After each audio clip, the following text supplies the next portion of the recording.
নমস্কাৰ দৰ্শক আপোনালোকে চাই আছে টাইম এইডৰ ষ্টুডিঅ'ত মই শৰৎ গায়ন আৰু লৈ আহিছো আন এক ইণ্টাৰনেশ্যনেল ৱাৰ আপডেট লৈ চেষ্টা কৰিছো মধ্যপ্ৰাচ্যত বৰ্তমান যুদ্ধই চৰম সীমা পাইছেগৈ যিমানে দিন বাগৰিছে সিমানে আমেৰিকা আৰু ইৰাণৰ মাজৰ সংঘাত বৃদ্ধি পোৱা দেখিবলৈ পোৱা গৈছে আৰু এইবাৰ আমেৰিকাই কৈছে ইৰাণৰ বিৰুদ্ধে আমেৰিকাই অৰ্থনৈতিক ডি-ডে ঘোষণা কৰিছে তাৰ পাছতেই ইৰাণৰ ফালৰ পৰা কোৱা হৈছে অৰ্থনৈতিক যুদ্ধ বন্ধ নহলে এটুপিও তেল নিবলৈ দিয়া নহয় বুলি ইৰাণে গৰ্জন কৰা দেখিবলৈ পোৱা গৈছে আৰু যিমানে দিন বাগৰিছে সিমানে কিন্তু ইৰাণ আমেৰিকাৰ মাজৰে সংঘাত বৃদ্ধি পোৱা দেখিবলৈ পোৱা গৈছে আমি জনাইছো এই মুহূৰ্তৰ সমগ্ৰ খবৰ আমেৰিকা আৰু ইৰাণৰ মাজত চৰম পৰ্যায়ত উত্তেজনা ইৰাণক আৰ্থিকভাৱে ধ্বংস কৰাৰ বাবে আমেৰিকাৰ ডি-ডে ঘোষণা ইৰাণৰ প্ৰতিটো বিত্তীয় উৎস বন্ধ কৰাৰ হুংকাৰ প্ৰদান কৰিছে আমেৰিকাই প্ৰত্যুত্তৰত উপসাগৰীয় অঞ্চলৰ সকলো তেল ৰপ্তানি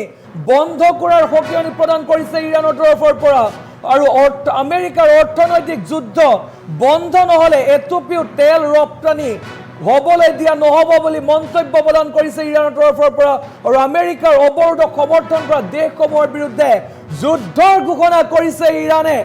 আৰু ফাৰ্চী উপসাগৰ আৰু হৰমুজ প্ৰণালীত অৱৰোধৰ আশংকাত কঁপিছে বিশ্বৰ বজাৰ আৰু বিশ্বজুৰি তেলৰ মূল্য অস্বাভাৱিকভাৱে বৃদ্ধি পোৱাৰ তীব্ৰ আশংকা কৰা হৈছে আৰু আমেৰিকা আৰু ইৰাণৰ মাজত চৰম পৰ্যায়ত উত্তেজনা বৃদ্ধি পাইছে যিমানে সময় বাগৰিছে সিমানেই চৰম পৰ্যায়ত উত্তেজনা বৃদ্ধি পোৱা দেখিবলৈ পোৱা গৈছে আৰু অৰ্থনৈতিক যুদ্ধ বন্ধ নহলে এটুপিও তেল নিবলৈ নিদিয়াৰ হুংকাৰ প্ৰদান কৰিছে ইৰাণৰ তৰফৰ পৰা কোৱা হৈছে যদি আমেৰিকাই যদি অৰ্থনৈতিক যুদ্ধ যদি বন্ধ নকৰে তেতিয়াহলে এটুপিও তেল নিবলৈ দিয়া নহব বুলি গৰ্জন প্ৰদান কৰিছে আৰু ইফালে আমেৰিকাৰ তৰফৰ পৰা ইৰাণৰ বিৰুদ্ধে অৰ্থনৈতিক ডি-ডে ঘোষণা কৰিছে অৰ্থাৎ যিমানে সময় বাগৰিছে সিমানে কিন্তু আমেৰিকা আৰু ইৰাণৰ মাজৰ এই যে যুদ্ধ এই চৰম সীমা পোৱা দেখিবলৈ পোৱা গৈছে আৰু বৰ্তমান বিশ্বত পুনৰ তেলৰ নাটনি হোৱাৰ আশংকা কৰা হৈছে যিহেতু ইৰাণে কৈছে যদি আমেৰিকাই যদি অৰ্থনৈতিক যুদ্ধ যদি বন্ধ নকৰে তেতিয়াহলে ইৰাণে তেল এটুপিও নিবলৈ নিদিয়ে আৰু যদি তেল নিবলৈ নিদিয়ে তেতিয়াহলে সমগ্ৰ বিশ্বতে তেলৰ নাটনি হোৱাৰ পূৰ্ণ আশংকা কৰা হৈছে আৰু আমেৰিকা আৰু ইৰাণৰ মাজৰ চৰম পৰ্যায়ৰ উত্তেজনা ইৰাণৰ বিৰুদ্ধে আমেৰিকা অৰ্থনৈতিক ডি-ডে ঘোষণা কৰা হৈছে আৰু অৰ্থনৈতিক যুদ্ধ বন্ধ নহলে এটুপিও তেল দিবলৈ নিদিয়ে বুলি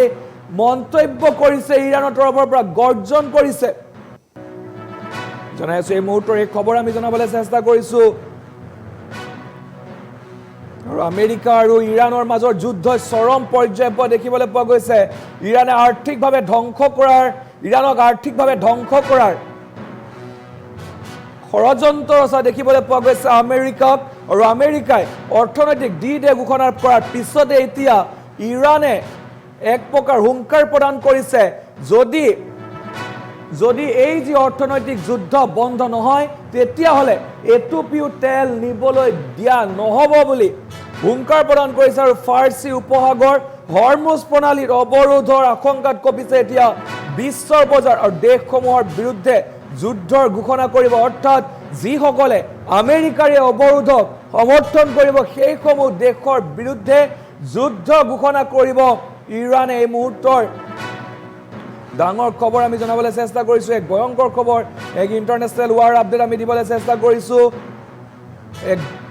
ডাঙৰ খবৰ বুলি ক'ব লাগিব যিহেতু অৰ্থনৈতিক অৱৰোধ যদি বন্ধ নহয় কিন্তু তেতিয়াহলে এক ভয়ংকৰ পৰিস্থিতিৰ সন্মুখীন হ'ব লাগিব সমগ্ৰ বিশ্ব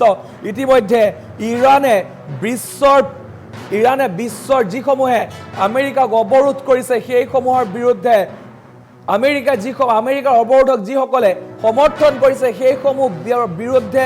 যুদ্ধৰ ঘোষণা কৰিব বুলি মন্তব্য কৰিছে আৰু বিশ্বজুৰি তেলৰ মূল্য অস্বাভাৱিকভাৱে বৃদ্ধি পোৱাৰ তীব্ৰ আশংকা কৰা হৈছে জনাই আছো এই মুহূৰ্তৰ এই খবৰ জনাবলৈ চেষ্টা কৰিছো আমেৰিকা আৰু ইৰাণৰ মাজত চৰম পৰ্যায়ৰ উত্তেজনা বৃদ্ধি পাইছে আৰু